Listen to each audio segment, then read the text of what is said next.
Salam, hər biriniz kanalıma xoş gəlmisiniz. Necəsiz? Ümidvaram hər biriniz yaxşısınız. Bugünkü videomda sizlər üçün günlərlə qalsa da yumşalmayan, çox ləzzətli, xırçıltılı Napolyon tortu hazırlayıram. İlk öncə tortumuzun xəmirini hazırlayıram. Bunun üçün bir qaba 180 ml su, yəni ki, bir su stəkanından bir barmaq aşağıya soyuq su, yarım çay qaşığı limon dozu, bir çimdik duz, bir yemək qaşığı sirkə, bir ədəd yumurta. Bunları çəngəllə qarışdırdıktan sonra soyuducuya yerləşdirirəm. Qeyd edim ki, bütün ərzaqlar soyuq olmalıdır. Üzüm sirkəsi olmasa da alma sirkəsi istifadə edə bilərsiniz. İndi isə keçirəm tortumuzun xəmirini hazırlamağa.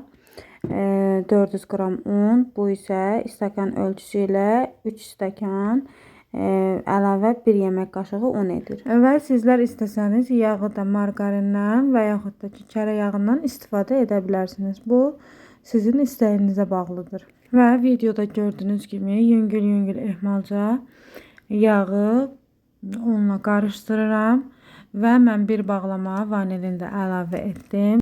Əlinizin istiliyi yağı əritmədən qarışdırıram və yağ içində diri qalmalı. Və soyuducudan çıxartdığım bu qarışımı da bura əlavə edirəm. Sonra başlayıram xəmirimi hazırlamağa. Napolyonun xəmirini çox yoğurmaq olmaz. Sadəcə videoda gördüyünüz kimi altdan yuxarı gətirərək xəmirimizi toparlamağa başlayırıq. Bizə lazımdır ki, xəmirimiz toparlansın. Və beləcə xəmirimiz toparlanana kimi xəmirimizi hazırlayırıq. İndi baxın, xəmiri mən sizə yaxından da göstərəcəm. Artıq xəmirim hazırdır. Baxın, xəmiri sizə göstərəndə də içində, xəmirin içərisində yağ donmuş halda topaq şəklində qalır. Yəni, bu cür olmalıdır. Əlimizin istiliyi yağı qətiyyən əritməməlidir. Napolyonun xəmirini salafana yerləşdirirəm. Və soyuducunun buzluq olmayan adi gözündə 1 saat dinləndirməyə qoyuruq. İndi isə keçirəm kremi hazırlamağa. Bizə lazımdır 250 qram otaq temperaturunda olan kərə yağı və bir qutu qatlaşdırılmış süd və bir bağlama şəkərli vanilin. Çalışın yağ mütləq ev temperaturunda olmalıdır və həmçinin qatlaşdırılmış süd də. Hər ikisindən hansısa soyuq olarsa, o zaman kreminiz çürüyəcək. Ona görə də hər ikisi də ev temperaturunda olmalıdır. Yağımız tam yumşalmış olmalıdır. Əvvəlcə qatlaşdırılmış südü əlavə etmədən yağı yaxşı-yaxşı mikser yardımı ilə qarışdırıram və daha sonra qatlaşdırılmış südü əlavə edib yenidən qarışdırıram. Gördüyünüz kimi krem artıq hazırdır. Rəngi qəşəng ağarıbsa, demək ki, kremimiz hazırdır.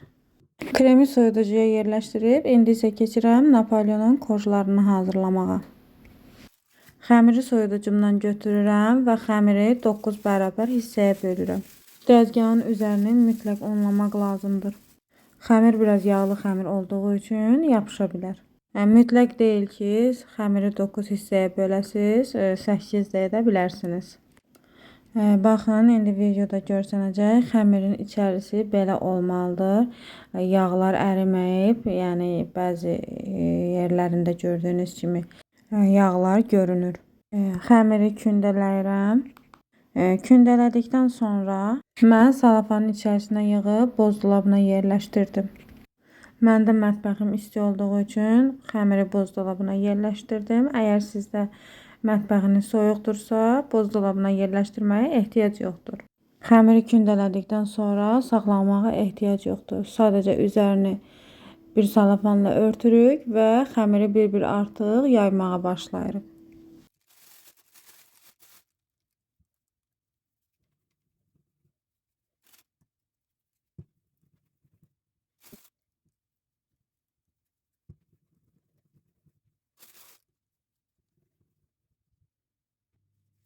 Artıq başlayıram xəmiri yaymağa. Lazım olduqca dəzgahın üzərini unlayıb xəmiri yayıram. Kündələri yayarkən bunun kənarlarının çox səliqəli olması, dairəvi olmasına fikir verməyin. Çünkü bunlar bişdikdən sonra kəsdiyimiz hissələrdən ovuntu hazırlayacağıq. Mən xəmiri təxmini ölçdüm. 30 santimdən biraz az idi. Napolyon xəmirinin belə bir xüsusiyyəti var ki, bişərkən xəmir yığılır və soba listinə yağlı kağız sərib xəmiri içərisinə yerləşdirirəm və çəngəllə 5-6 yerdən dəliklər açıram. Bütün xəmirləri yaydıqdan sonra başladım bişirməyə. Çünki Napolyonun xəmiri 2-3 dəqiqə bişir. Onun üçün hamısını xəmirləri açdım və bir-bir bişirdim. Əvvəlcədən 200 dərəcədə alt üz rejimdə qızdırdığım sobaya bişməyə yerləşdirirəm. Korjlar hazır olduqca məndə belə bir forma var. 28 sm ölçüdə qoyub kəsirəm. Əgər sizdə bu forma yoxdursa, 28 sm qapaqla qoyub kəsə bilərsiniz. Ancaq bu forma ilə daha rahatdır. Çünki qıraqları iti olduğu üçün kənarlarını daha rahat kəsib çıxartmaq olur. 9 ədəd yoxalarımızı üst-üstə yerləşdirərək aralarını kremləyirəm.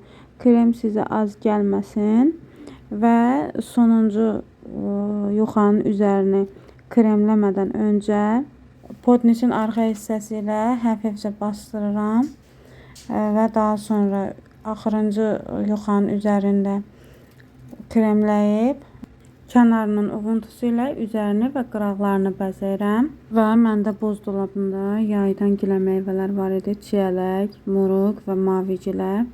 Mən üzerini bunlarla bəzədim və sonda üzərinə şəkər kirşanı səpdim. Tortu gecə hazırladım və səhər kəsdim. Çox ləzzətli, xırçıltılı və qatları bir-bir bilinir. Hazırlayacaq olan hər kəsə indidən nuş olsun. Mənə ən böyük dəstəyiniz videomu yaxınlarınızla bölüşməyə, kanalıma abunə olub, videomu bəyənib, şərh bölməsində şərhlərinizi yazmağı unutmayın. Videomu sona qədər izlədiyiniz üçün hər birinizə təşəkkür edirəm. Hələlik.